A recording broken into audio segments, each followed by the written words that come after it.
camarades de lutte, Omar Silla, Fonike Mengue et Biloba, restent encore introuvables.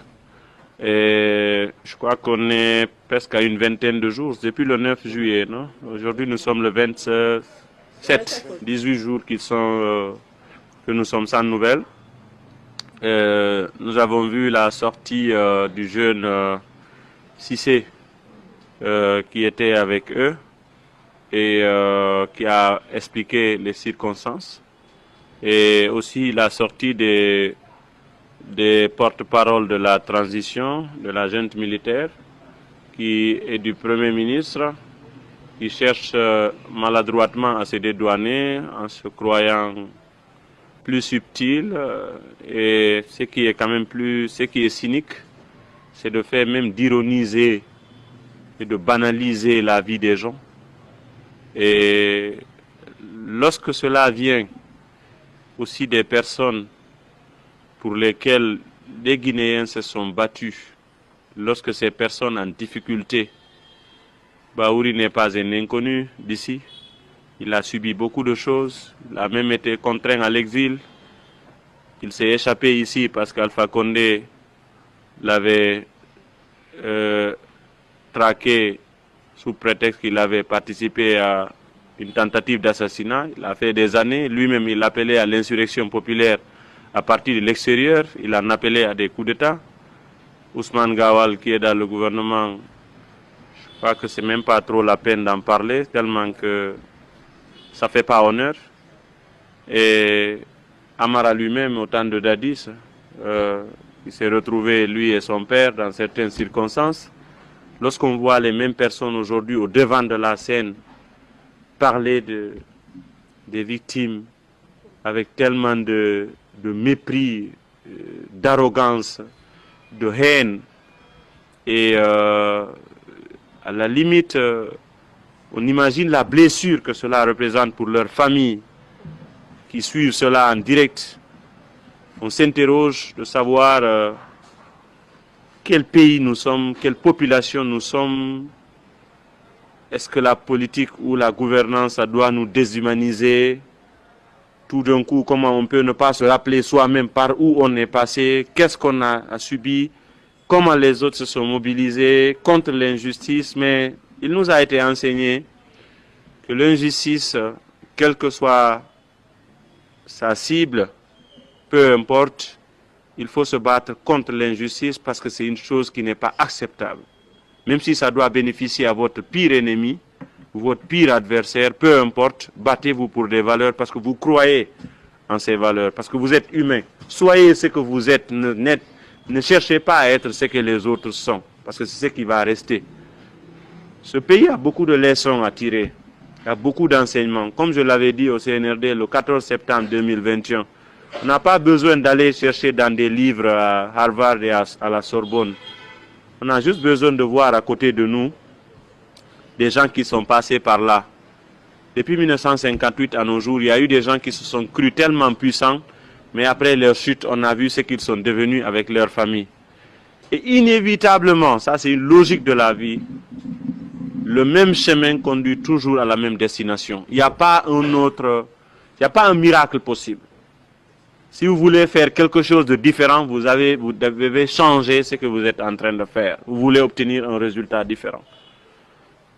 Il y a beaucoup qui sont déçus de la politique à cause de certaines personnes qui ont changé, qui se comportent de cette façon et qui, à un moment donné, ne croient même plus à la Guinée.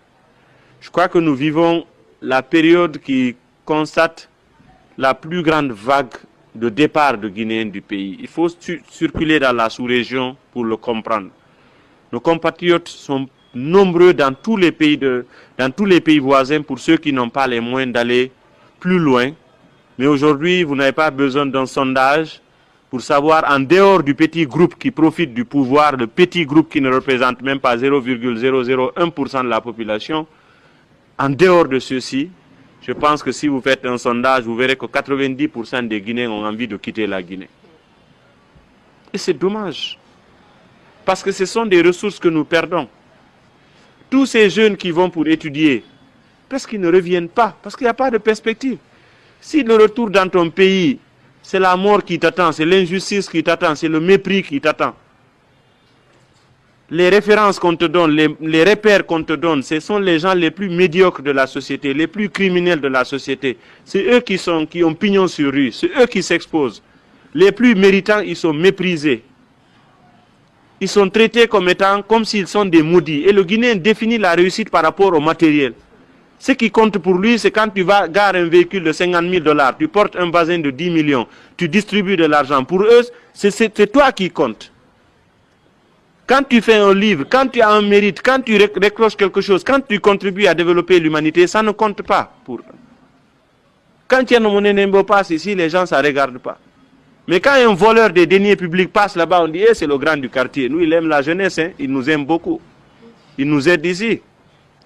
Il te vole ton avenir, il te vole ton présent. Il prend l'argent qui devait servir à t'envoyer tes enfants à l'école. L'argent qui devait servir à construire des hôpitaux. L'argent qui devait faire des routes.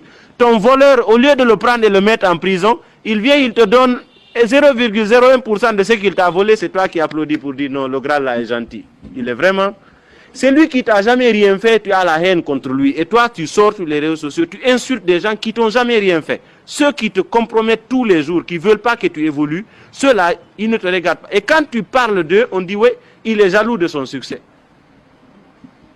C'est-à-dire finalement, et même par rapport au soutien des activistes et autres, il y a certains carrément qui ont abandonné la lutte en Guinée pour te dire finalement, certes, les leaders doivent montrer le chemin, mais ce sont les populations qui doivent donner de la valeur aux leaders aussi. C'est comme lorsque je disais ici, le cas du Sénégal, quand les gens en ont parlé. Lorsque Djoma est arrivé avec Sonko et tout ça, les gens qui te disent, vous devez faire, vous devez faire, vous devez faire. J'ai dit, au lieu de reprocher aux leaders ce qu'ils devraient faire, il faut plutôt alors, vous les citoyens, vous comparer aux citoyens sénégalais pour dire quelle est votre capacité à valoriser vos propres leaders. Quelle est votre capacité à donner de la force à vos propres leaders. Lorsque vos leaders sont victimes d'injustice, quelle est votre capacité à résister pour qu'ils soient rétablis dans leurs droits.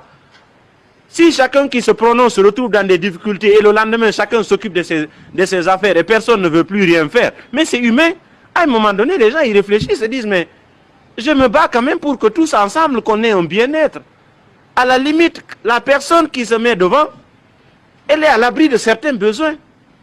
Mais si tu es à l'abri de certains besoins, tu te bats pour que les autres soient aussi à l'abri d'un besoin. Et c'est toi leur problème maintenant. Ce n'est pas ceux qui leur privent de leurs besoins. Ce n'est pas ceux qui leur privent d'un avenir. Tu vois quelqu'un, il est satisfait parce qu'il se dit, le président est de mon ethnie, moi je suis de son ethnie, et la même personne, à 16 heures, elle n'a ni pris son petit déjeuner, elle n'a ni pris son déjeuner, elle est misérable, elle n'est pas allée à l'école, elle n'a rien fait de sa vie, son avenir ne préoccupe pas cette personne, il te dit, non, moi je suis content parce que mon parent est au pouvoir. Ça veut dire quoi en fait?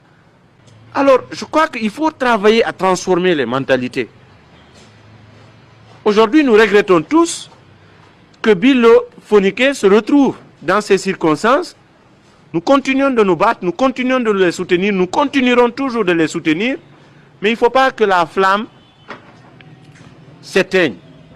Parce que généralement, le pouvoir joue sur la durée. C'est comme ça qu'ils font, comme d'habitude. Tous les dictateurs, ils se disent, quand je fais quelque chose, les gens vont faire du bruit 2 ou 3 jours, et puis c'est fini, ils oublient, ils passent à autre chose. Ils jouent sur l'usure. Et c'est ce qui risque d'arriver, c'est ce qui risque en train d'arriver. Ils ont de la famille eux aussi. À un moment donné, les membres de leur famille vont dire, mais c'est pour qui vous vous battez là? Parce que la situation est arrivée, il n'y a plus personne qui parle pour vous, c'est humain. Ils ont des enfants. Donc, ne les laissons pas tomber. Il faut qu'on continue d'en parler. Il faut qu'on continue de revendiquer, d'exiger leur libération. Au modèle, on se bat, la direction nationale s'implique tant au niveau de la communication qu'au niveau du lobbying, de l'information, etc. Mais chacun de nous doit continuer de lutter. Il faut que les gens sentent que lorsqu'ils se battent pour tout le monde, les gens peuvent les porter. Même les prophètes que Dieu a envoyés ont toujours recommandé à leurs fidèles de les porter, de les suivre. J'ai entendu quelqu'un la dernière fois dire, je n'ai même pas trouvé de quoi répondre. Il dit, mais Founike et Bilo, ils étaient partis en Europe, pourquoi ils ne sont pas restés là-bas? Et finalement, c'est eux. Pour toi, c'est eux qui sont les fautifs, c'est eux qui sont des problèmes. J'ai dit, même si eux, ils partaient, toi, tu es là, non? Qui va se battre pour toi? Tu ne fais rien toi-même. Ou bien tu allais accepter indéfiniment ton sort. Ce que tu n'es pas capable là, eux, ils sont en train de le faire pour toi. Mais tu trouves qu'ils devaient rester là où ils sont et t'abandonner ici. Toi, tu te calcules dans ça là. Qui va se battre pour toi maintenant? Ou bien finalement, toute ta vie va se réduire à aller faire le mandialadji auprès de quelqu'un qui a un poste là-bas. C'est ce que tu veux? C'est comme ça que tu veux devenir? C'est ce que tu veux rester dans ta vie? C'est dans mandialadji que tu vas préparer ta retraite?